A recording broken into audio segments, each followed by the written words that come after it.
Good morning. Welcome to the Cowlitz County Board of Health meeting. Thank you for coming.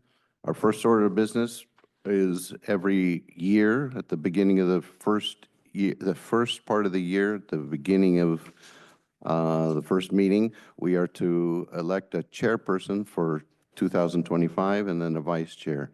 So at this point, I hand it over to our clerk, Kelly, and we're going to do a election. Nominations will be made from the floor by the board members. Board members need to be recognized by the presiding officer to make a nomination. No second is required. Once all nominations are heard, they will be voted on the order they are received. The vote will be taken for the office of chair first, with the results being announced before we proceed to the vice chair elections. Are there any questions from the board members before I proceed? Nominations are now in order for the office of chair for the Board of Health. Are there any nominations? I nominate Kelly Lane as chair.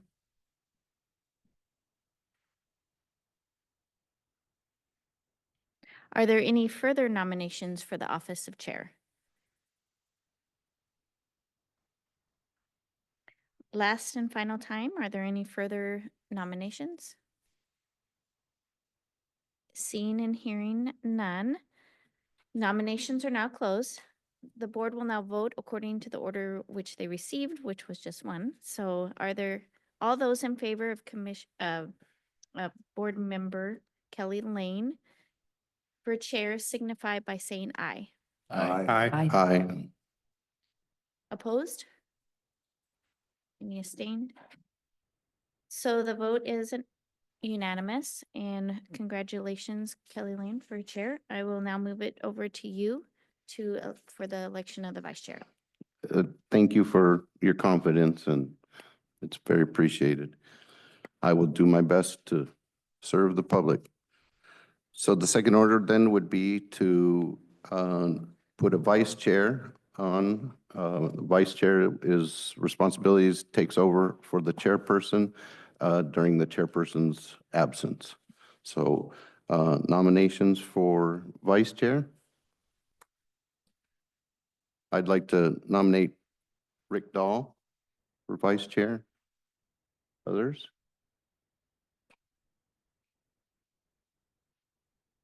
I would also add that last year, the vice chair didn't even know he was vice chair. It was never used. So if you feel like it, but any further nominations? Okay, we'll take a vote. One nomination is for vice chair for Rick Dahl for the Board of Health. All in favor, say aye. Aye. Aye. Any opposed? So it's unanimous, and we have our chairs picked. Okay. Thank you all again for coming. We'll get moving here. First thing is to review the minutes. Everybody get a copy of the minutes from the November 26th meeting. I'd like to entertain a motion to accept them. I've gone through them and I've seen a few other people comment that seemed okay. Any questions or changes on the minutes?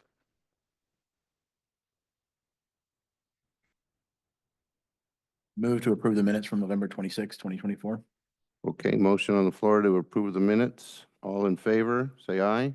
Aye. Aye. Any opposed? No. Okay, minutes are approved.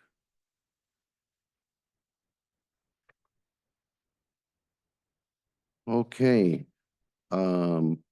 Just, I try not to let things fall off my plate, and so I keep a list.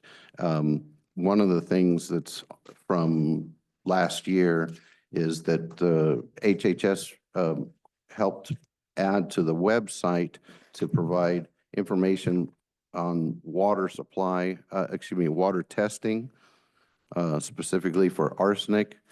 Gina, you want to come up? I just have a small comment on that.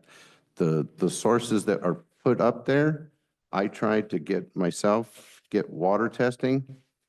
It went nowhere.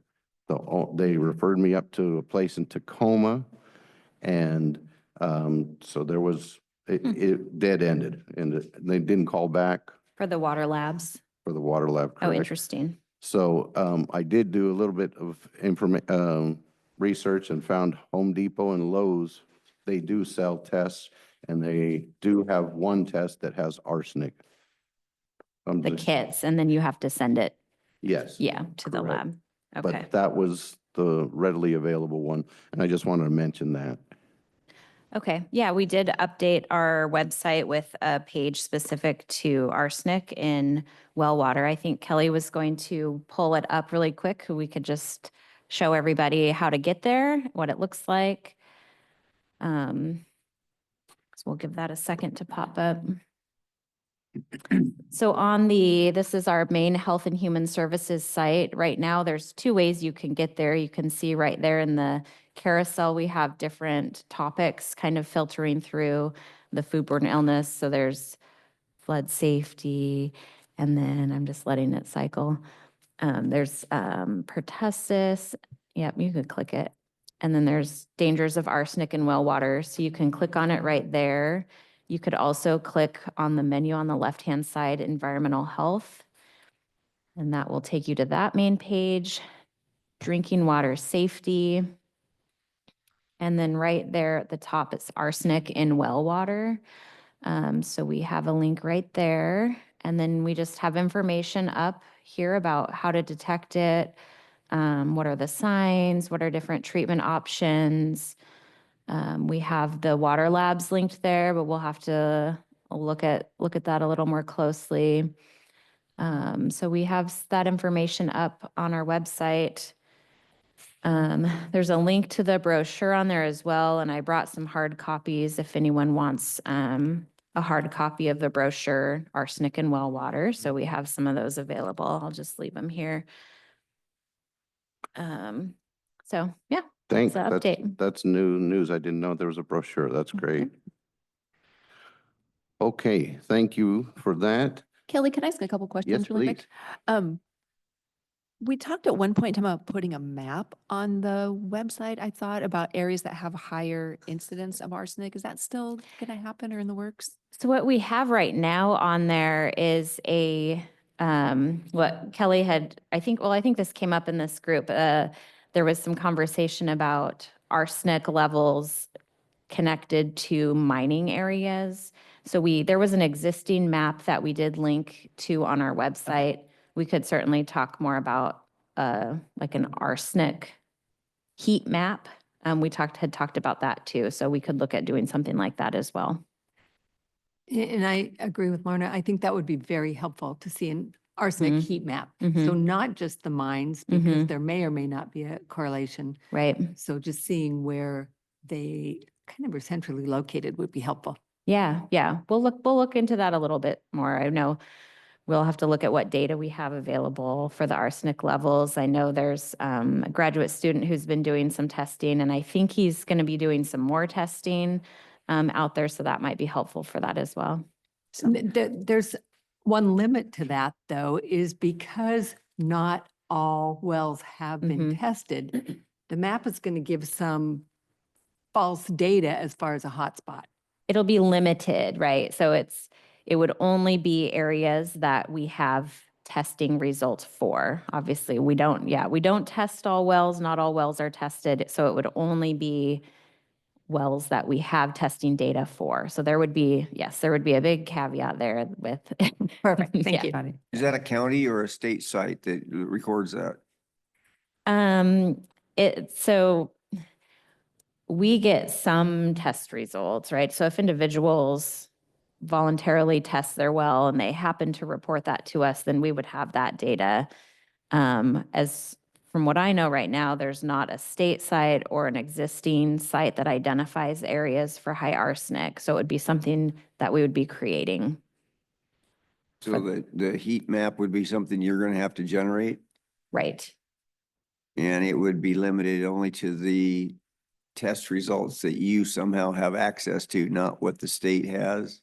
Right. I actually, I don't know what the state has for arsenic levels and testing. We could ask, but I'm not sure what that looks like with There's what data also, they a- have. there's also, I sent 2 links that has some maps that are already there. I'm not sure who made them. I believe it was a mining society. And had some ready-made stuff, and that was my suggestion. Yeah, those were for mining areas. So yeah, if we're looking at arsenic levels would be different app. Mhm. So as long as it's been tested, even if it's a 0 and you have those results, it'll show up on the map? No, I would envision only if there was a higher level, like only an area where we would want people to be aware of. If it has come back, if we have results that showed a elevated level of arsenic. I mean, that's open for discussion though. If we also wanted to say like, there has been testing in this area and it's not been detected, I mean, that might be helpful for people to know as well.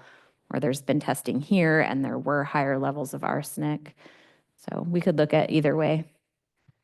I think it would be helpful to have both info, because if you Mhm. see a hotspot, you only know that that's what's been tested that comes out positive. You Sure. don't know if a mile away, it's been tested and negative. Sure. So I think it'd be helpful to see both the plus and minuses on the map. The hot and the cold. Yeah. I think it'd be helpful to see everything that's been tested. If you've got the information, I'd put it all on the map. Yeah. Yeah. Personally. Yeah, we'll take a look at what data we have and what that might look like and see what options we have there. And- Has there been any Mhm. advertisement, social media or anything to tell people that this is a service that's available? I wouldn't even think to go to the website and look at it if I hadn't. We've been doing some social media posts, so we've had some posts going on our Facebook page with, with a link to our website, as well as just getting some pieces of the information we have on our website, posting it out in social media. So we'll continue to do that regularly, just kind of cycle through that information on social media that way. Mhm. Okay, thank you very much on that. Mhm. And I just want to give credit where it's due. The map idea came from Karen. She had a great idea, which I thought. You have a comment on the water? Just a quick note, I believe there are either county or state regulations for testing on shared wells. So individuals are individual, but shared wells, it's either 2 or a number, so you might just get updated on that regulation. Thank you. Without any more comments on the water testing, I think, thank you very much for that.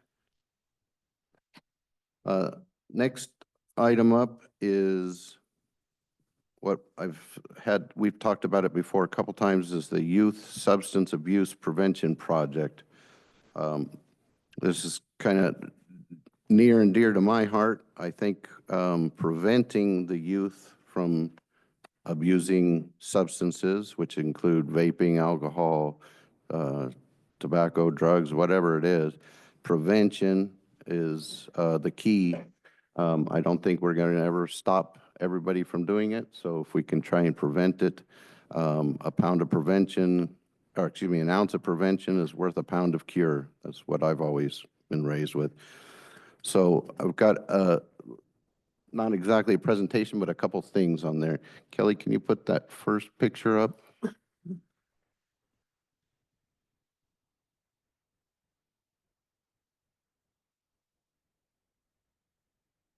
I'll just read the beginning of it as an introduction. A reality party for parents. Take a tour through a local home set up to portray a teen party with youth actors playing out scenarios and voicing concerns expressed by local teens and adults. 30-minute tours will start every hour and will be followed by a 30-minute debrief and discussion for a total of 1 hour participation, 7 to 10 tours a day. And this is a picture of one of the parties that has been put on. And now I'd like to go to that video. The next thing we're going to show is a video. Let's make sure the sound is on as well. Something's happening with that picture.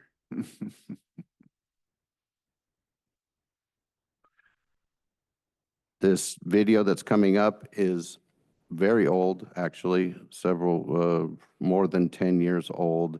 The names have been changed in there, but it's a short 1.5-minute video, and it really gives a concise view of what this project that I'm talking about is.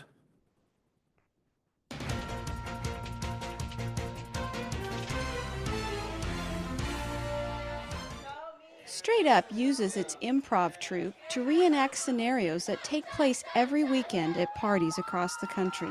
These reality parties are designed to educate parents about the dangers of mixing kids with alcohol. Each of the vignettes hit a completely different aspect of the party. Peer pressure, daring each other, I won't like you if you don't do this, and seeing them cave under that, that's just heart-wrenching. One of the things that happened also in the evening was that they had the cops coming in. Someone had called them and had indicated to the owner that she was now going to be charged because she was allowing underage drinking, and that she could get up to a $2,500 fine, which that was great. You know, I'm thrilled to death to hear that there's that kind of thing out there that parents can call. In the fight to prevent underage drinking and the problems associated with it, educating parents is just the first step. We need to change what parents think is acceptable, and I think it's very important to warn parents about it and tell them that they should not be throwing these type of parties, allowing kids to drink, thinking it's okay to give drinks to other people's kids. Straight Up Ventura County also reaches out to youth in the community through workshops and discussions that address their concerns about underage drinking. For Time Warner SoCal News, I'm Kathy Harton.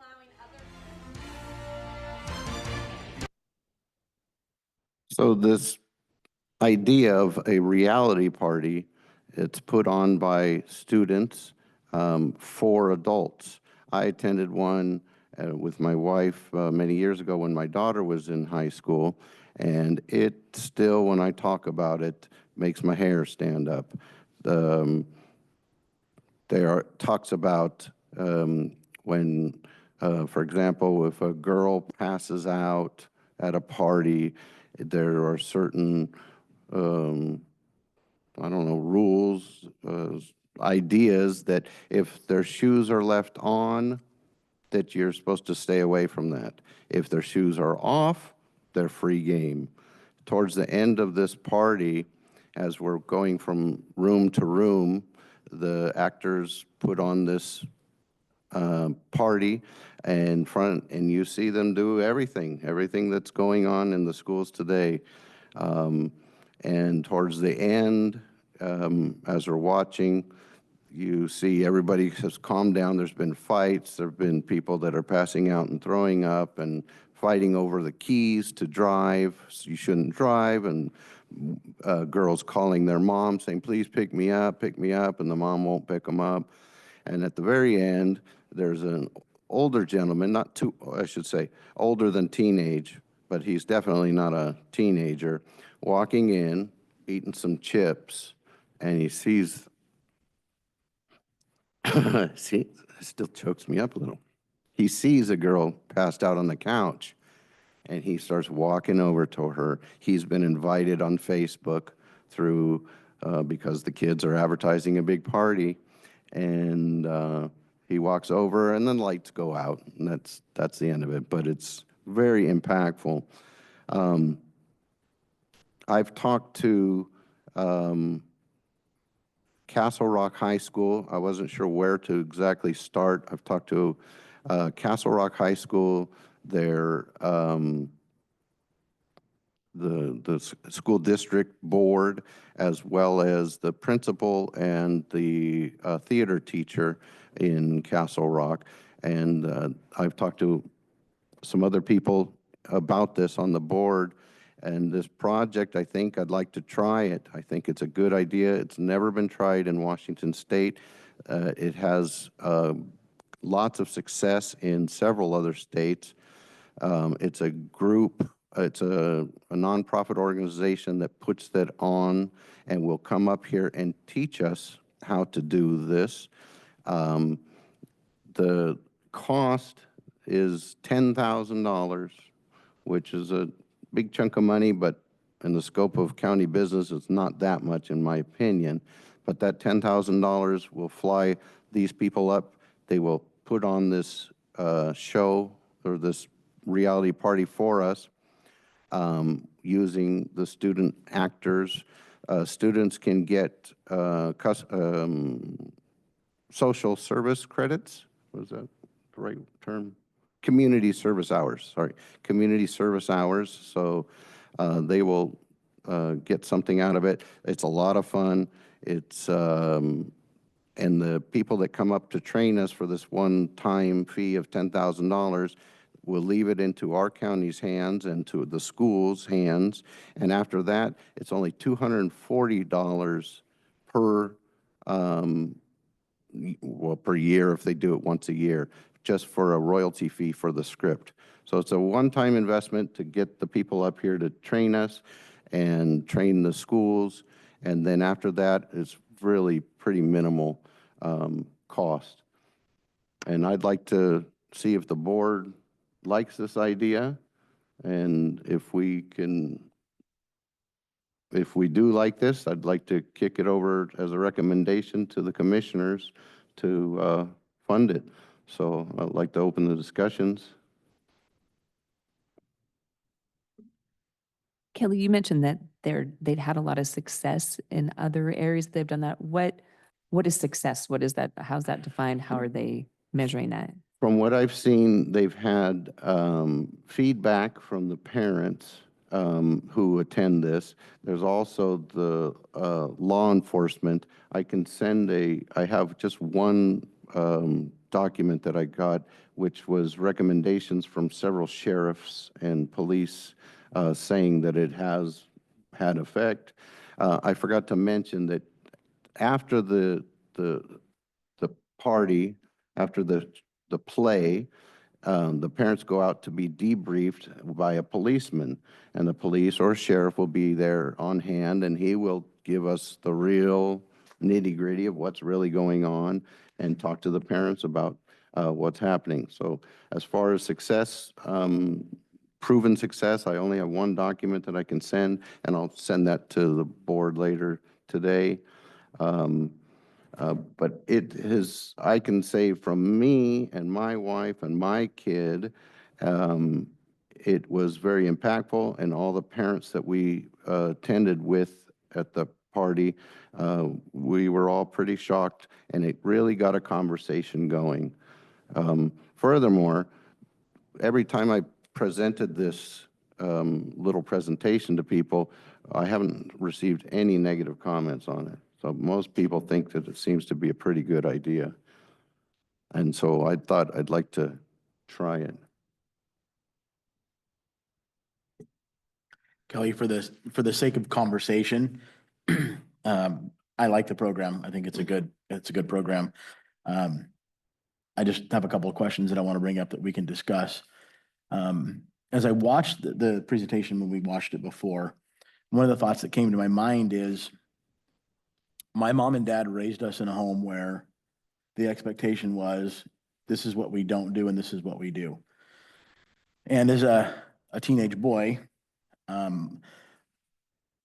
it was at my discretion what I was and wasn't going to do. And I think we can all look back at our teenage years and recollect that we were going to do what we were going to do in spite of our parents' wishes. And so my question with this is really aimed towards the parents and not so much towards the kids. And I feel like I would like to see something that would be directed more towards the children, only because the one thing that I did get out of it that I really, really liked is the holding parents accountable that are having these parties. That one I really do agree with. I just personally feel that I would like to see a program that is more directed at the children. Since you talk about an ounce of prevention, I think that is one way that we need to, that's the direction that we need to go. Now, whether or not this is the first step or not, I don't know. But just for the sake of playing the devil's advocate with here, if we're going to spend $10,000, I want to have a conversation about, is that really the best direction that we can go with $10,000? What I would say is two things. One, there is the principal and the, of Castle Rock and the teacher, the theater teacher that was there, as well as the Castle Rock school board director. They have said that they would include a week or 2 weeks, something in the health class that would be before the party would perform, before the performance, and they could talk about that. That's the one thing. So we have an in that they are open and willing to work with us in the health class. Secondly, I see someone from ESD 1112. They also do a yearly, the yearly youth summit. So there already is a presentation. It's an all-day event that is being done through through Cowlitz County Schools. It selects 200 or more than 200 kids. Would you like to give a quick brief talk on? Please come. Sorry, I didn't mean to put you on the spot, but since it was asked, what else can we do to actually help the students? Yeah, there are 3 community prevention and wellness initiative coalitions focusing in our county, focusing on the prevention of youth substance use, together with partnerships with so many amazing organizations in the community. We do yearly offer a regional youth leadership and prevention summit to 6th graders. It is a day about team building, learning some leadership skills, along with some education about drug and alcohol use. Thank you so much for bringing up the point that this program seems much more beneficial, if there's any benefit to it, to the adults, to put youth in the situation where they are role-playing things. Sorry, I'm getting emotional about that. Things that we never want our children put in the position to. Putting a young girl in a position where we're implying that she has been assaulted. We should never role play with our youth. Not only does it go against prevention science, it's just not good for our youth. It's the reason that they went away from the every 15 minutes program.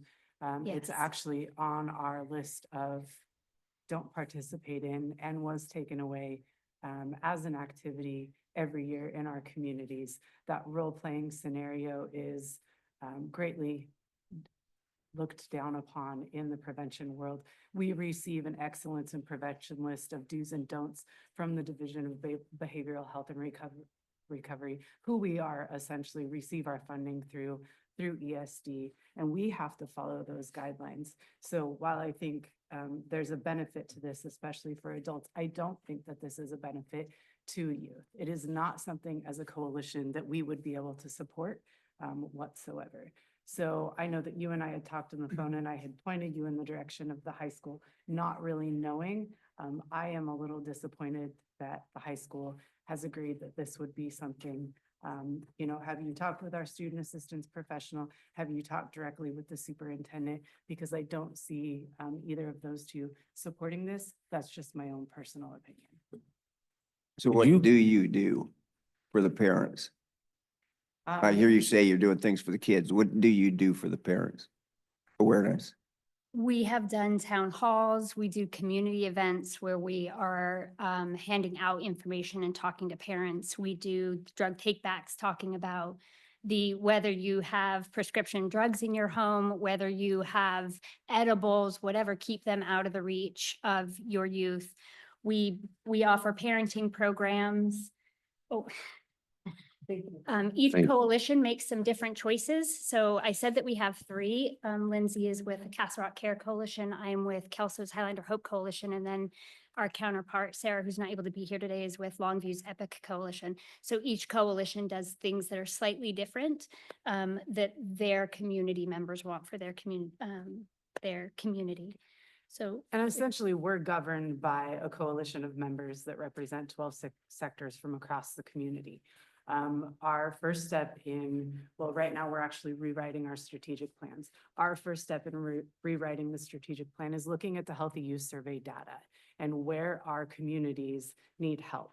We also look at our community survey, which really is taken by those 18 and older.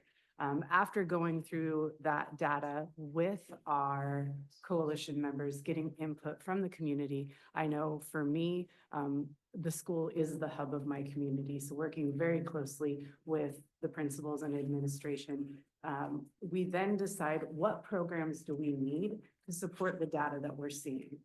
So right now, one of the things that we recognized was years ago, we got rid of Strengthening Families because it was not well received in our community. Can I get you to use that microphone a little? I'm getting about Yeah. 3 out of 5 words you're saying. Sorry about that.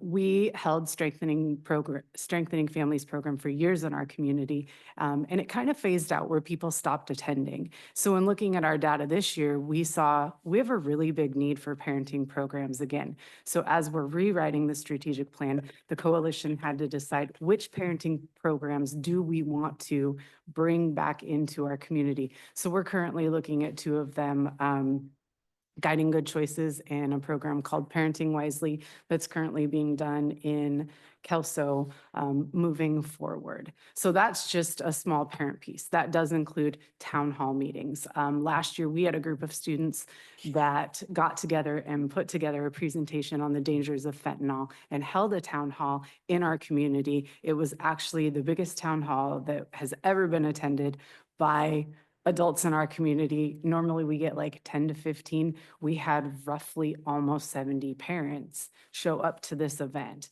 So those are the ways that we're guiding kids to be involved to help us educate parents.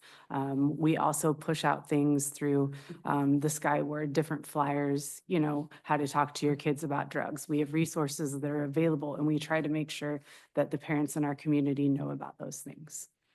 And we're actually looking at a documentary, if you will, called Screenagers, and bringing that to our community. Are you familiar with it? Yeah. For anybody if any of you would like to see it, we are setting up a screening for stakeholders in our community to help us decide if it's something we want to bring. So I'd be happy to share that information with you. Forward that when you're gonna? Yes.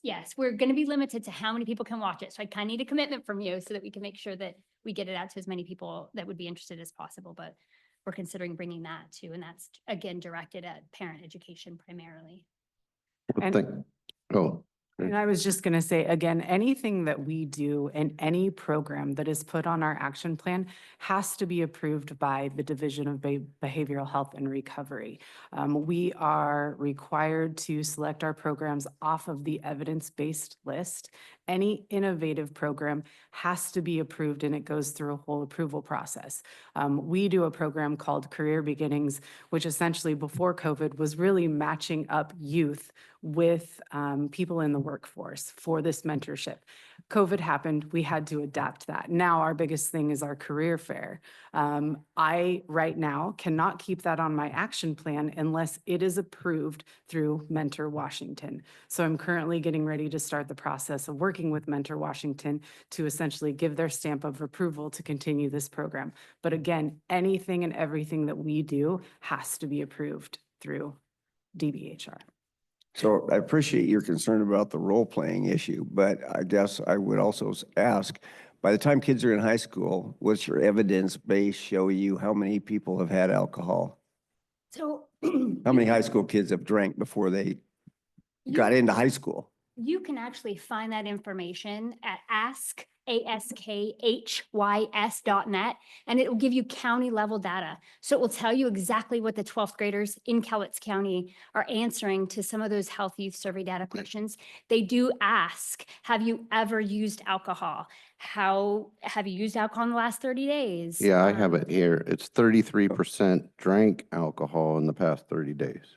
Yeah, I'm aware that it's very high. What my point is they wouldn't be role playing necessarily something that they haven't already done. So I can't agree with you that the role playing thing is a big issue for something that most of them have already done multiple times.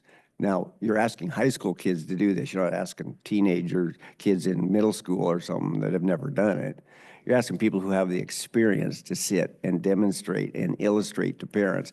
And I think that that visual is a lot more impactful than handing them a flyer and say, please go home and read this. And so that's why I'm glad you brought that up, that we should talk about what we can do for the youth. And the ESD, which is a government entity, is doing that, and they're doing a good job. I've attended one of their seminars, and so this is a totally different approach, focused on the adults. And I would ask that you continue what you guys are doing, and then to try and move forward with this new approach as well, that's going to be to stopping, to alerting the adults and raising awareness for the parents of what's really going on. So thank you for your testimony.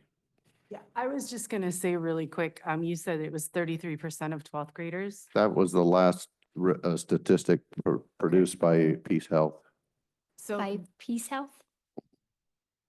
In the last 30 days, 33%. Drank. okay, so that would mean that 77% are reporting that they have not drank. In the last 30 days, 67% in the last 30 right, days. Right, which it- is the majority, by far the majority. You're talking about 2/3 having not. So my question would be, how are you gonna pick those out that have drank alcohol? Are you gonna go around and say, who of you have drank alcohol? I don't think it matters if they've drank it or not. It's going to be the student actors will be people who are supporting resistance against substance abuse. It would be an act. I mean, when I was in high school, we did many adult plays with adult themes, so I don't see that as a problem at all. Besides, it's being performed in front of adults, not students. So I don't think it's going to be an issue. I just And- have one question. You said every 15 minutes. Can you clarify what that is?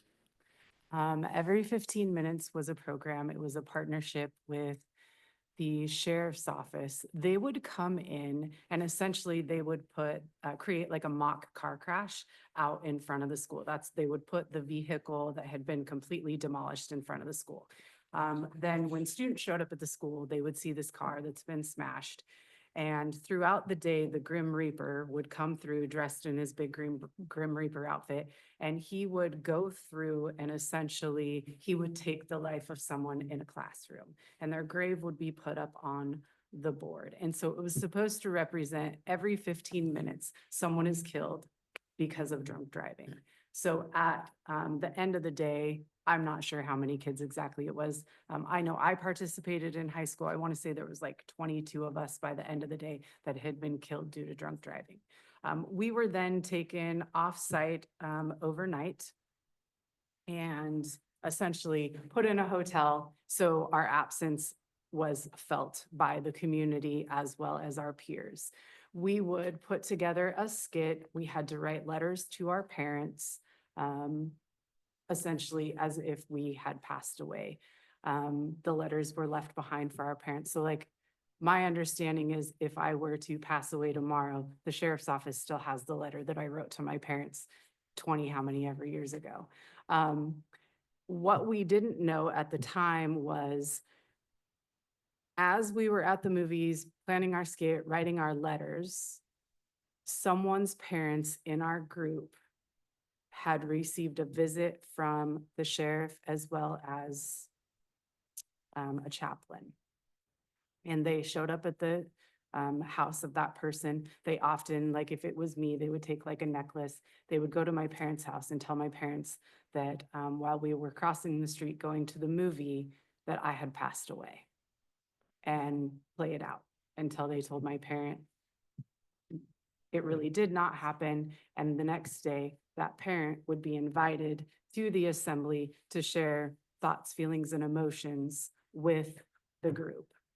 The seniors, this was for seniors only, got to attend the presentation the next day. And one of the things that we did was we did role play a huge party scene. In fact, I got to be the drunk person.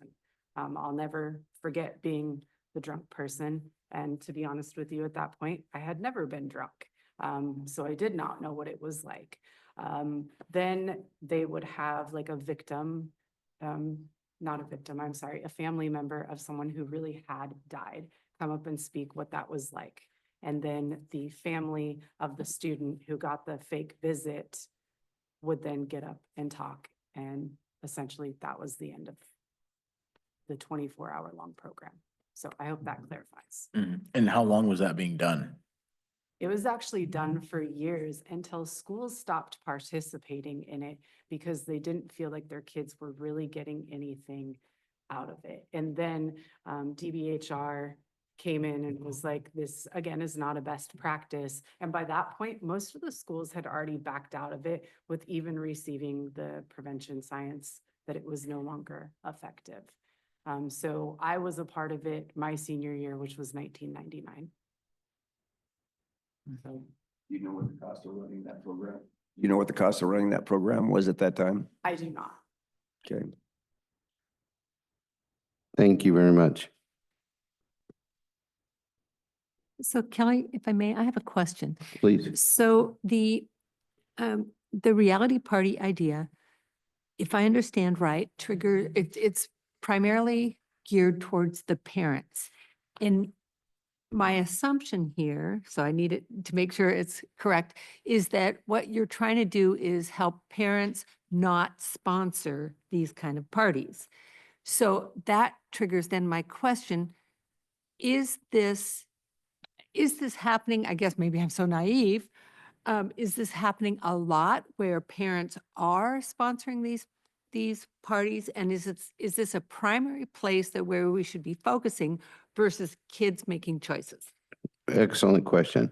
One of the people that I have been speaking with that is supportive of this project is a drug counselor from Kelso High School. Lindy, who's sitting here, would like to speak too. She and I actually went to one of his presentations, and he gave all kinds of evidence of what's going on. And yes, they are still doing lots of parties. The Castle Rock principal told me that they do them a lot, often not necessarily in a house, but just go out into a field. And one of the problems that I see is that specifically with vaping and marijuana is that now with the vaping cartridges, it's much easier to conceal. And so kids are getting away with doing it right there at school. They even make hoodies, a hoodie thing with it built into the drawstring. So you can smoke right there and people won't see it, they won't smell it. And so, yes, these things are still going on. If we approve this idea, the part of the effort will be for this group to show us people in the schools that can kind of tell us, and that's where they get a lot of the knowledge from, is the schools. Kids are going to tell us, oh yeah, this is going on, and they will address that into the play. Well, I want to tell you a story and see if I can get through this without being too emotional. My youngest daughter got invited. I was out of town at the time. I came home and find out that my wife had let our youngest daughter go to a overnight sleepover to some friends in Kalama. And I said, well, did you meet the parents? We always had a rule with our older kids that we always had to meet the parents. We had to feel comfortable. We had to know what was going on. No, it was a girlfriend from high school who had her driver's license that was going to her house, and she came by and said hi, and can the daughter go? And my wife turned her loose, and my alarm bells went off. And I said, we need to go get her. This is not right. And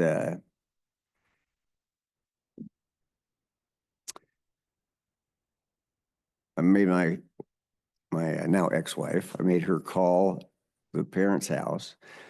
The phone got answered several times, and when asked to talk to an adult, got hung up on. Finally, the third or fourth phone call, after being very persistent, got an adult on the phone. I swear I could hear boys and girls at this place in the background.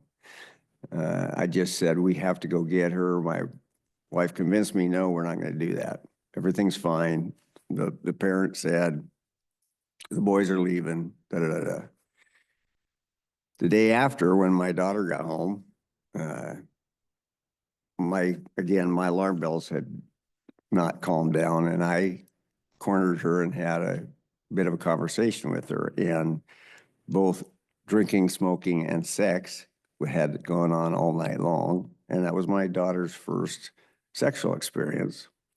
And I was infuriated, but not at her, but very upset with my wife. And so I told my daughter, I said, you have to go tell your mom what happened. You go do it. It's your responsibility, and you go tell her. About, I don't know, a month later, I found out that she never did tell mom, which then mom, when she finally, I sat them both down and said, you know, the daughter's got something to tell you. You need to know this information. Because I had known that information for a month was one of the primary reasons my wife divorced me, that I had hidden that information from her. And I had not intentionally done that, but it became a bone of contention. But the big thing that I want to emphasize to you is yes, my daughter was involved with going to a friend's house, and they supplied the alcohol, they supplied the drugs that were there, they supplied the tobacco that was smoked, and they provided the house full of boys and girls that stayed, and they allowed the sexual orgy basically taking place all night long. When I found out the details of this, I was never so upset about a situation in my life as something like that, that I knew something was wrong. Like I said, my alarm bells went off. How my ex was comfortable with it to this day, I still don't know. But typically a parent's intuition triggers that sense of awareness that you know when something's not right. And in that case, I got to tell you, I failed my daughter miserably. I never have forgiven myself for it. Anyway, so yes, those things still happen. This has only been 12, 13 years ago. The drug counselor told us as well that most of the time, because marijuana now is so easily available, I said, are the kids going into the shops and just buying it? And says, no, their uncles give it to them. And so that's what happens. Would you like to say something? Well, I just want to say that the CARE Coalition does a lot of great things. I've been to a couple of youth summits, and that's one of the tools in the toolbox, as far as I'm concerned, a very good one. But after I saw the reality party and talked to Kelly about the gut-wrenching effect it had on him, and it seemed to really leave an impression on me that there has to be a variety of ways of approaching this drug and alcohol issue. And I don't think I don't think it would just be alcohol. I think the party would include the fentanyl and everything else that is not reducing. I don't think we're getting a lot of good stats that are showing that we're making a big difference yet. I hope we can. But I do see it as a very effective tool, and the actors would be like actors in any play at high school. And if you've been to any high school plays lately, some of them have nasty stuff in them that role-playing would be a real concern that they'd pick up. And that isn't really, seems to be ever an issue. So I hear what you're saying. But in reality, you would pick kids that are mature and can handle it. And I can see it be a screening process. And I think it's a wonderful opportunity to see. California isn't it California, Kelly, has had a lot of success with it. California is where the organization is, actually in Nevada, and they've done it in Colorado. And that tells me that something's working or they wouldn't still be producing these. And I just see that there's some things missing that we can't quite get to. And I think parents might be kind of curious about these programs, this particular program. They go, wow, let's go see what that's all about. And it may do the gut wrenching effect on them that it did on Kelly. And they wouldn't take for granted that my daughter, I don't think she ever did drugs or alcohol, but to this day, I don't know. And if I had a party like that to go to, I think it would have made me much more concerned. I'd be more aware and say, wow, maybe she could be doing this stuff. So it's just my opinion that I think it's just one more tool in your toolbox. It's not the answer, but it's a piece. Thank you. Thank you. Do the schools still do national assemblies that are sponsored, that come around and put on impactful events?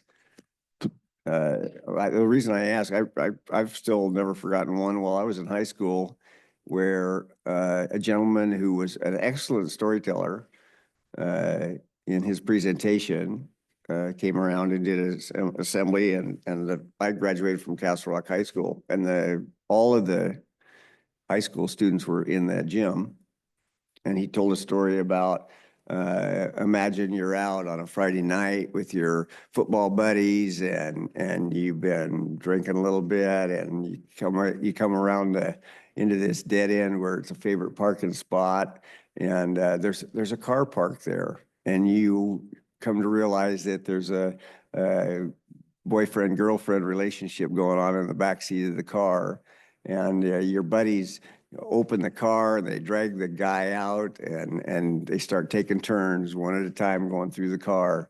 And as it's your turn and you're unzipping your pants and you're getting ready to go into the car, you realize that that's your sister. I have never forgotten the impact and I didn't tell it anywhere near as good as that gentleman did, but you got the gist of it, where for all the men, all the young men in that gym, got an instant picture of the problems that they could get themselves into just by that gentleman doing an excellent presentation and talking about how young kids in a group, young men in a group, get themselves into trouble, and then the realization of now it's personal, and by the time you get there, your sister's dead.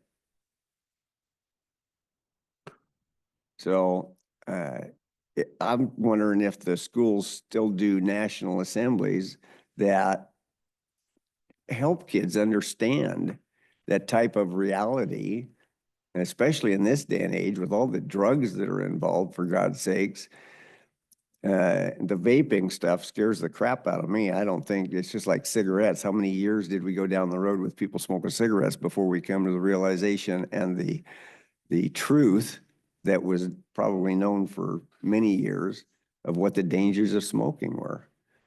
Where are we going to be when vaping comes out and figure out if there's really any serious problem with it? Is it worse than smoking? I can't even imagine when you're vaporizing something and all the crap they can put into to a vape pen now.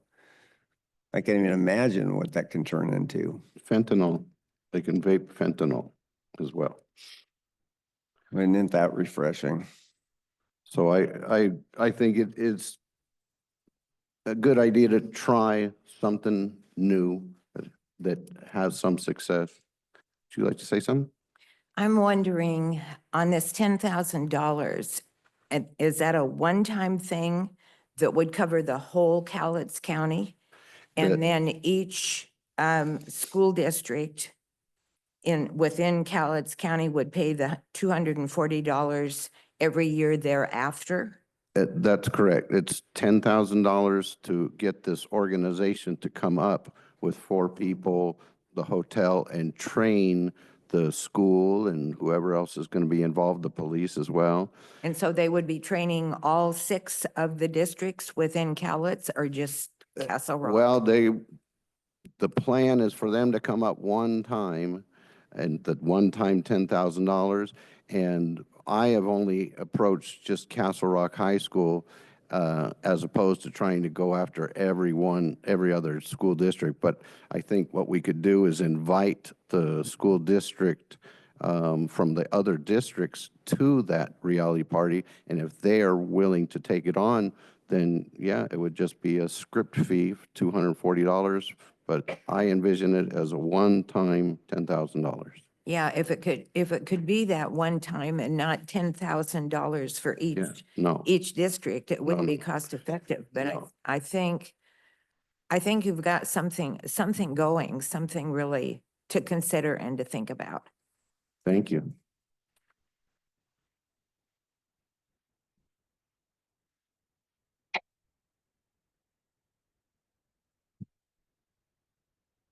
Hello. Hi. Sorry, I'm late to the activity. I have part of my job at 4-H is we had a state meeting, so I need to participate in that. A little bit of what I'm hearing is it sounds like maybe a project to partner with the schools. Am I hearing that correctly? It's a project, it's what they call the reality party. Okay. So, because I've been working in the prevention field for quite a long time, and assemblies in schools are not the most effective prevention strategy. The other piece is, and I'll say this as a school board member, I'm not, because I've been doing this for a while, silly me, is what I think if you're looking at a project like this, you really need to get the superintendents around the table because schools have so much more they have to deal with. And, you know, it's sometimes doing things in schools is not the best prevention strategy. Also, you know, schools are having to deal with quite a bit of, you know, curriculum and stuff. So just a word of caution, assemblies are not, from the prevention world, is not the most effective strategy.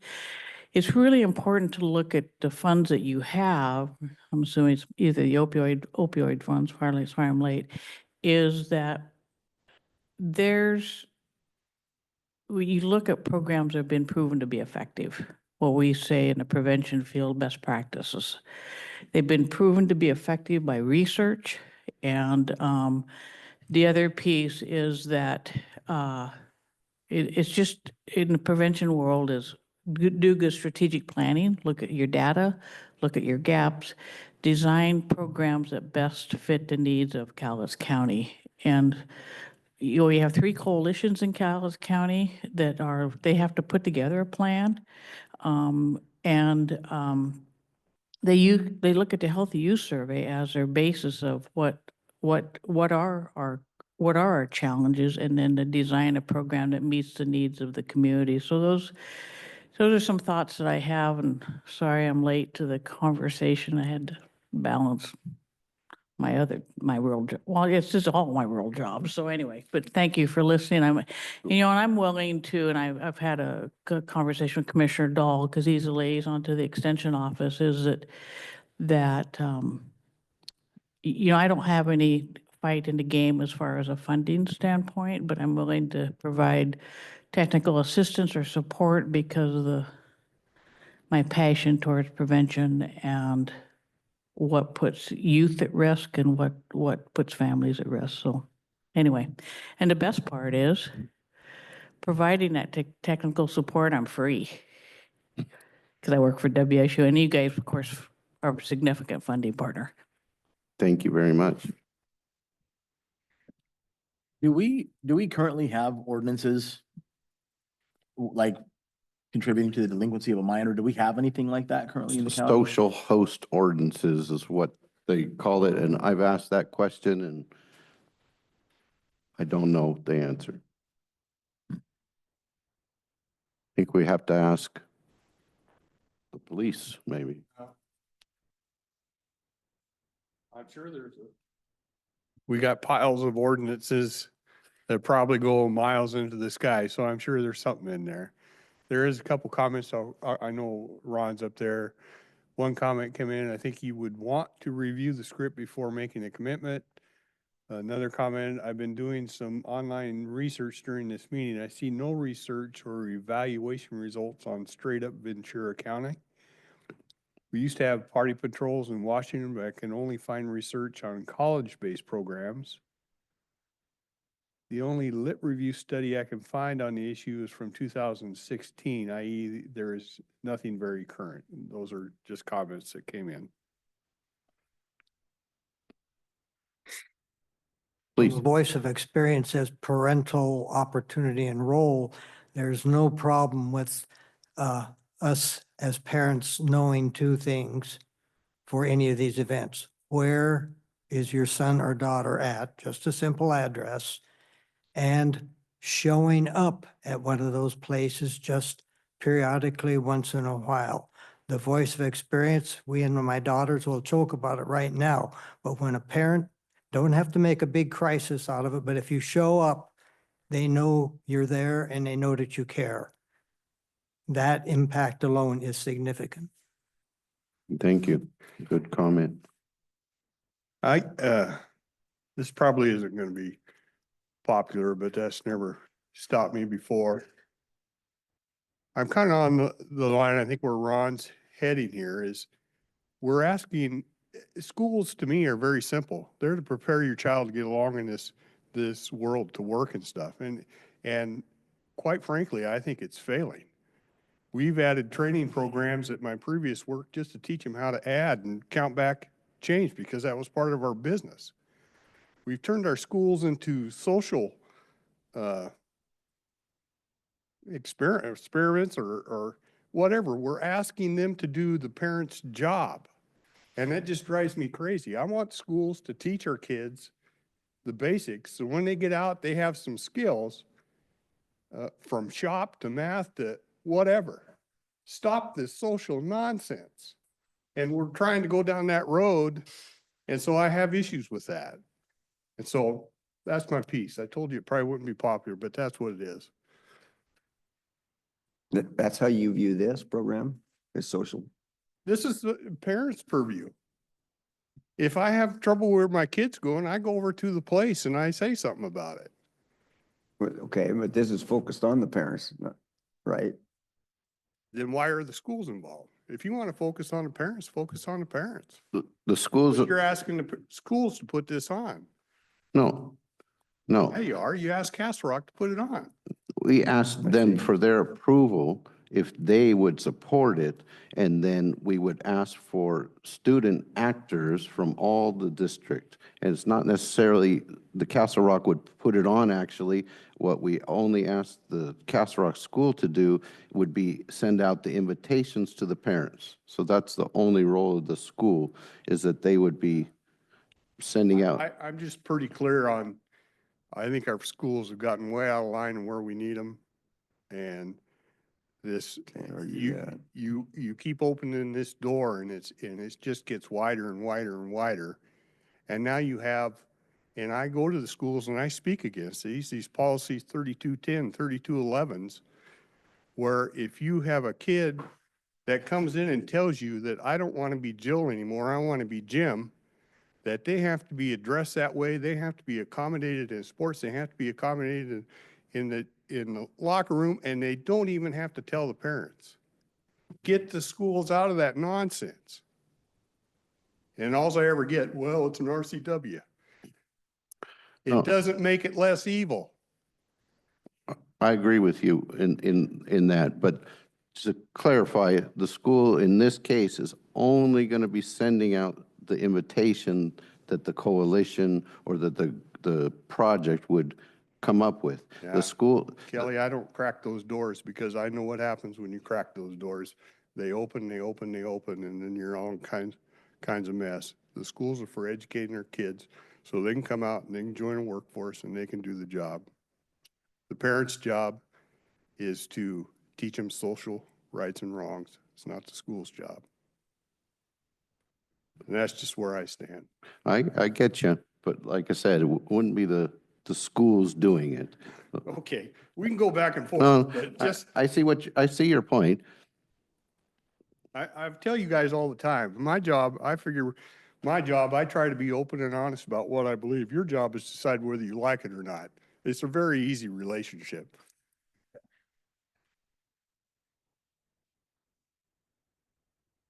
Please. It's hard to imagine, a parent, supporting any kind of, party like that. It's even harder for me to imagine that that parent would go to a presentation.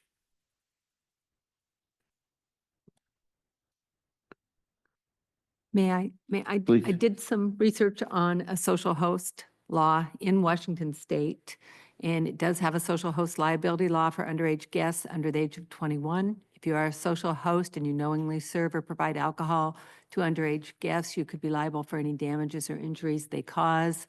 Penalties can be a fine of up to $5,000 and 1 year in jail. And I do want to comment that that was one of my concerns also, is I think that this is a good idea, and I like the idea that we need to attack this problem from many different angles. And I kind of struggled with, are we going to get the right parents to this kind of a showing?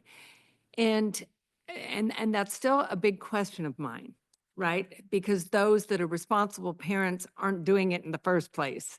And the responsible parents are the ones that usually partake in these kind of offerings.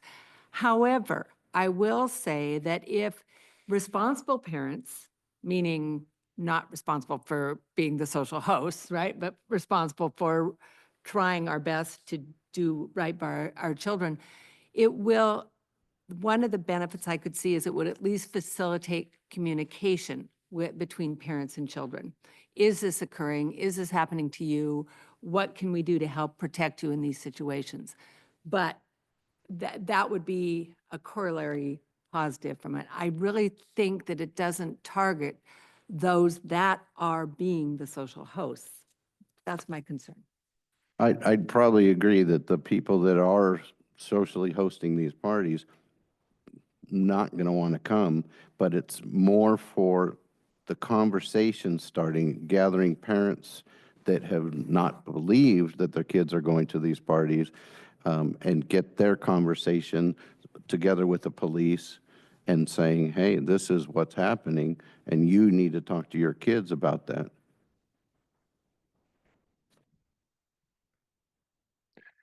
All right.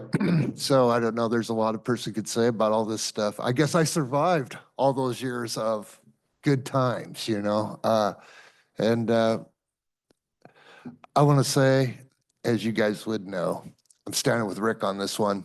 You know what I mean? It's not the school's job to get involved in this. They got enough to do. It's just like, you're just going to add one more thing. It's cost, it's like, you got this cost.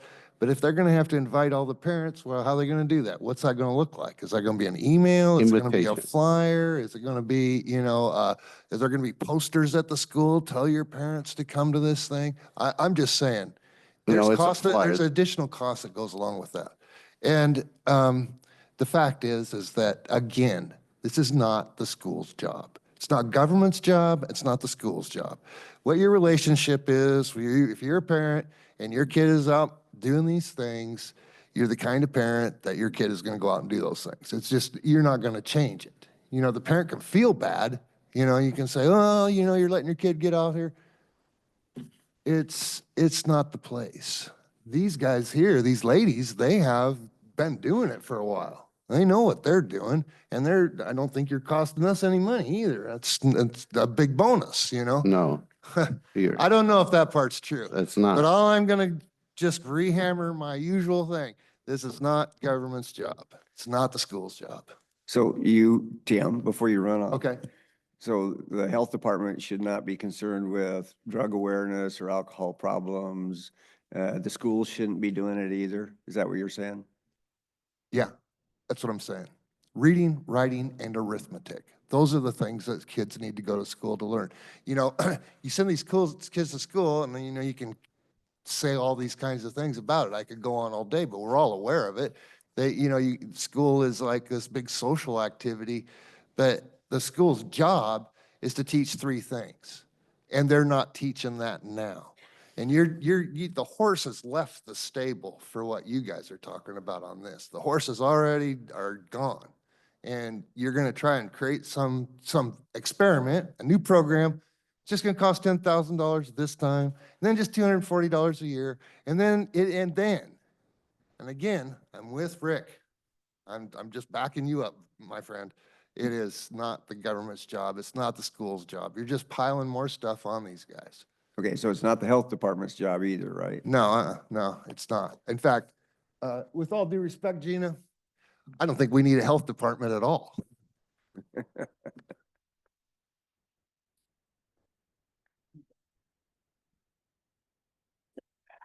Kelly, Kelly, Yes. because I think I misunderstood too. I thought Castle Rock School was somehow taking this on. Who's coordinating it then? Who's the lead person? Who's gonna set it all up? Who, if it's not the school district? So far, it's just been me spearheading it. When we start talking with other people, like I said, we have a counselor from Kelso High School, and the principal of the Castle Rock High School. The coroner has expressed interest as well to help out. It would kind of develop. Right now, we just need the people to come up to kind of train us to see who we need, because I don't want to do it myself, the whole thing. And then hopefully there will be people maybe from ESD 112 that would help, and the Castle Rock School Coalitions that would help continue the program. Saying they would do it like as community volunteers, or they would do it as part of their school No, district it's position? volunteer work. This is all volunteer so far from what I've seen. Everything will be volunteer. And as far as the schools being involved, I told the school directly, the only thing we would want them to do is mail out the invitation. Please. I can see both points. I was told many times before, because as I talk, that the government, county, there's a limit to what they should be doing. And this is why I'm here to ask the question. And again, we have a rise in drug usage, so something has to be done. I understand that part, but I also understand that we can't afford to go into every program, no matter how good it is. And that is a problem there. But my question is slightly off kilter on this, in that I am a media buff. I do, a lot of research. And just lately, the legislation from Olympia has come up, and they want to take a lot of your powers, or whatever, authority or whatever, out of the local Board of Health. And I think you guys have seen that. And I mean, if that happens, then basically what good are you being here? What authority are you going to have? I mean, what can you do for the community? I mean, I as it stands right now, I think you can influence a lot of people. You haven't the authority, but are they going to be able to take that? Can you fight that? I guess is my word. Can you fight Olympia? I know that you're just a local county, but can you stand up and say, okay, State Board of Health, we don't like what you've just said. We're going to do what we want as a county. I mean, is that possible? And I know it's coming down the line, because like I said, I've seen it. There is a bill to do this, and I don't know the number, but there is, to take your authority away. I think you're talking about HB 1531. That rings a bell. So I would like to close the discussion on the youth project, on the reality party, and do some thinking. Let me see if I can come up with some more clear, a little bit more of a clear program. And in the meantime, we'll move on. Oh, another comment? With all due respect, I just wanted to say, you said that the hope afterwards, after the training, was that volunteers and would step in and support this, and the coalitions would support this as well. I do need you to know that as a coalition, we cannot support this type of event in the community. So, thank you.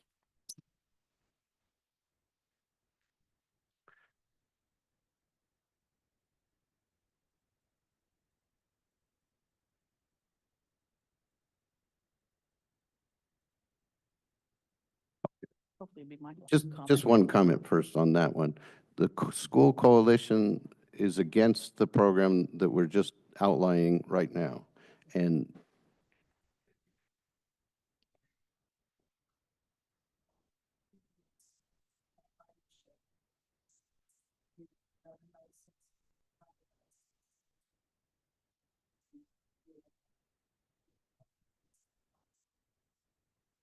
Based off of our funding and our guidance from the state, we cannot support an activity. and your funding is from where? And the ESD 112 funding? So Tim? So just a thought is, you know, it's a tough issue to address. And my suggestion is get a group of folks, several members of the Board of Health, both, you know, commissioner and the citizens, and get together and talk about what are effective programs, because I'm assuming that I make an assumption that the part of this discussion is either related to the opioid dollars you have. Is that your funding source is the opioid dollars? Okay.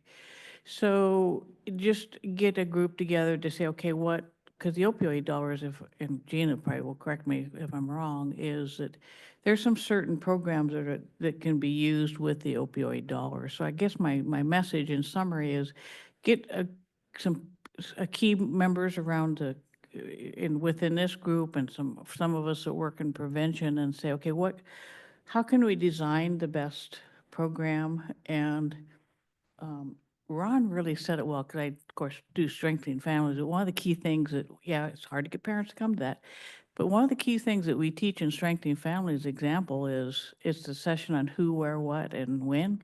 You know, helping parents identify, you know, where are you going, who are you with, and oh, by the way, I'm going to call the other parent. So I think there's I guess my message is get an ad hoc group around the table and say, okay, what works? And because I don't expect you guys to be the experts in prevention. I mean, if you are good, I'll recruit you to do 4-H. But anyway, so I think just getting some things around the table, so that helps guide you guys' discussion. Thank you. So, yeah, lots of opinions back and forth on this, and so I'd like to table that. I'll open it up to public comment now.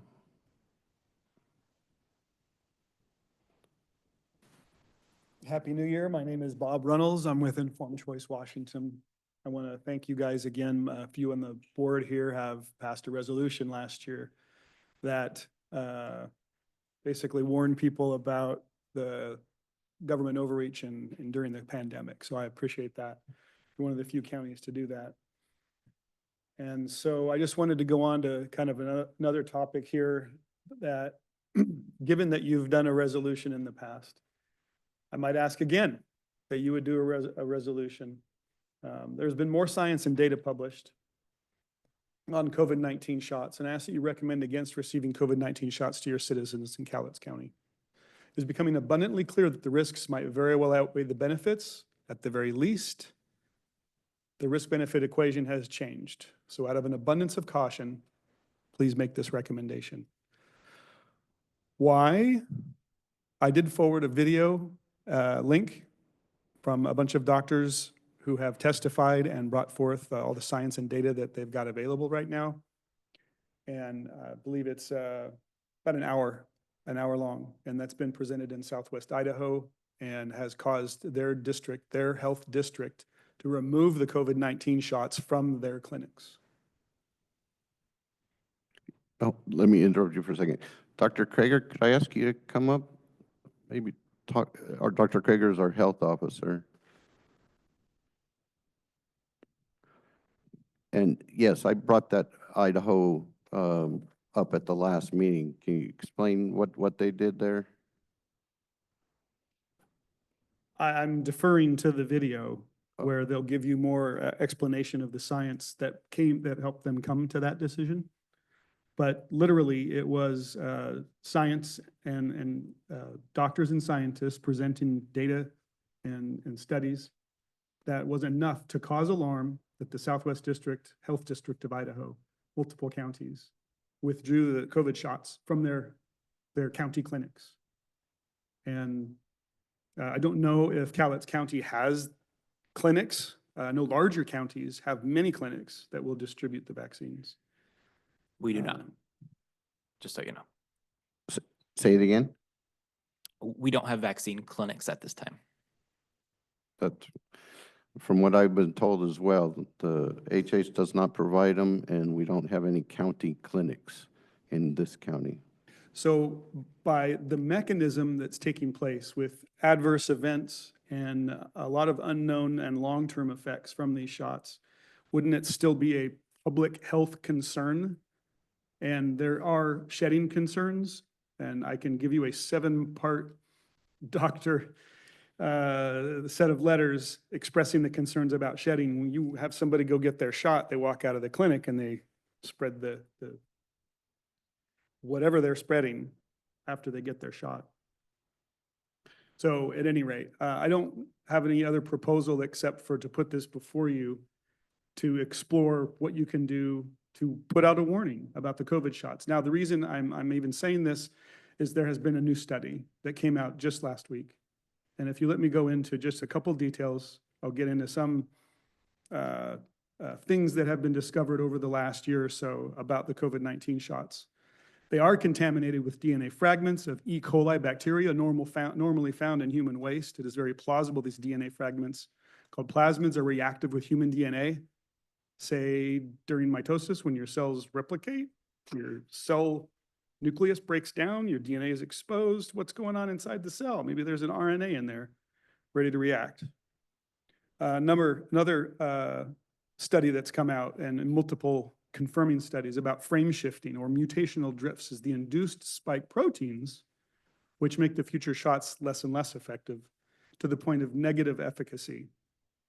And now on January 14th, a peer-reviewed study in the prestigious Nature Biotechnology Journal basically showed with 40 authors, they upended government's original claims that the mRNA vaccines would remain localized at the injection site, that they'd quickly and harmlessly dissolve in your shoulder. The findings also provided a plausible explanation for what causes serious known side effects like myocarditis. So they found a mechanism of action. These are all concerns that have now changed the risk-benefit equation. You would not be alone in sounding an alarm. And why am I bringing this up now? A previous commenter mentioned Olympia is moving to stop such actions as your resolution. So what little voice you think you had in communicable disease situations, you would have zero voice in communicable disease situations. So I believe your charter actually talks about having authority and control and something to say about all public health issues. I would be curious about what your local health officer thinks.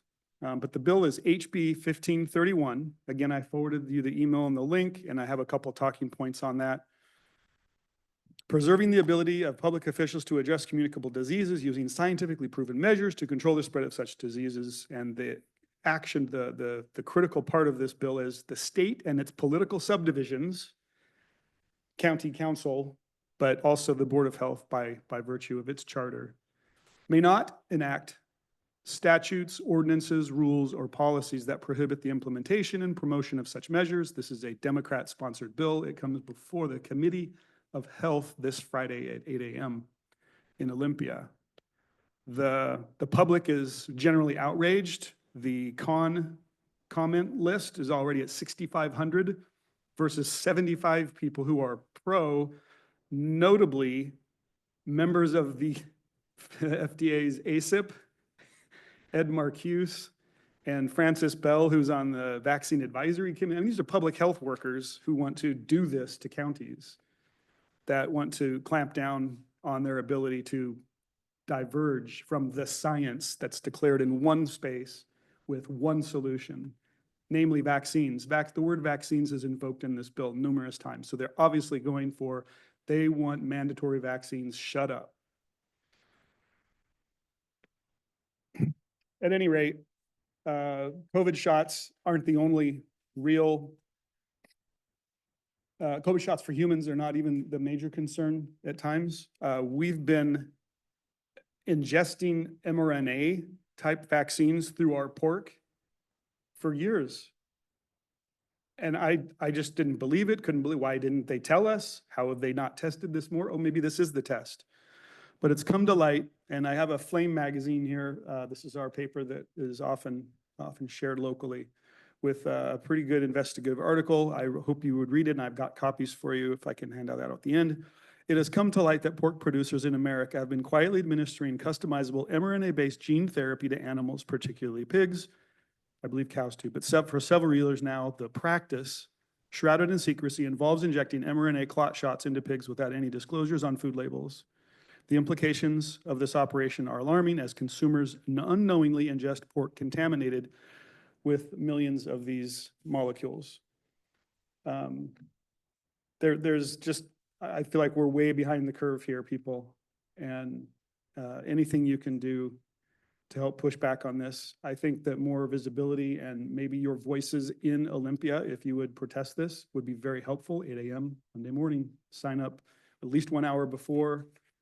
You can probably, as county officials, you can probably get onto a panel where I'll get squeezed out of my public comment, but I'd rather hear from you if you agree with me.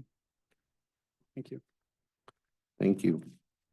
Well, let me ask had one last little question. If the communicable disease weigh-in by a county is removed, I know it takes away like 95% of your local health officer's job. So I see a cost savings. Maybe there's an upside to this whole thing. Dr. Krieger, have you seen the bill? No, I've only heard about it, but I haven't had a chance to review it. Yeah, if you could look at it, see what it is, because it will affect you as well. Yeah, and I would say I do more, communicable disease isn't 95% of my job. But it's a large part of it. Yeah.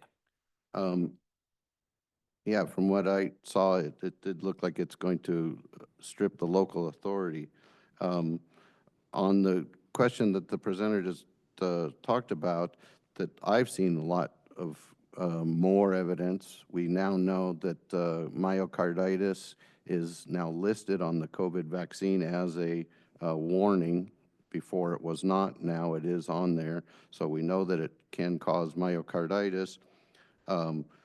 There's a growing number of data coming from many doctors and a growing group of doctors that are really against the mRNA vaccines, not specifically just the COVID, but just the mRNA type of vaccine.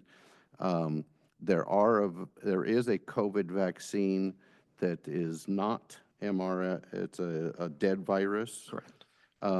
So that is something that's available, personally, that I would choose. But I'd just like to ask you, do you have any concerns at all about mRNA vaccines? Wow. So I'd love to, if we want to talk about like vaccine safety and efficacy, I think I could do a presentation about it. I think it could be really useful. I've reviewed a lot of the data around the COVID-19 vaccines, and I still think that they're effective. I don't have major concerns about their efficacy. I think they're less important than they used to be. We have lots of less death happening from COVID-19. We have a huge amount of influenza right now in the community. So it's not been my huge focus to talk about COVID-19 vaccines. But I'd love the chance to, if we want to talk about it in the future, and if I get a little bit of chance to prepare, our our system of, studying vaccines, studying their safety is really interesting, and I like talking about it, so I'd be happy to. Could you look, or Kelly, can you forward what the board received? I don't know if you got it or not, but the latest report. Sure, and- I'd be happy to review that. And let us Yeah. know. Anybody else have any comments for the doctor or about mRNA? Somebody calling in for it? Okay, well, with that, did you have any more comments, Dr. Krieger? No, No? but again, let me know if I can help in the future Yeah, and talk. Thank Yeah, you. We'll send that to you. I appreciate that. thanks. Well, with that, let's adjourn the meeting. Thank you for all good discussion. We'll call it 11:30 adjournment. Thank you.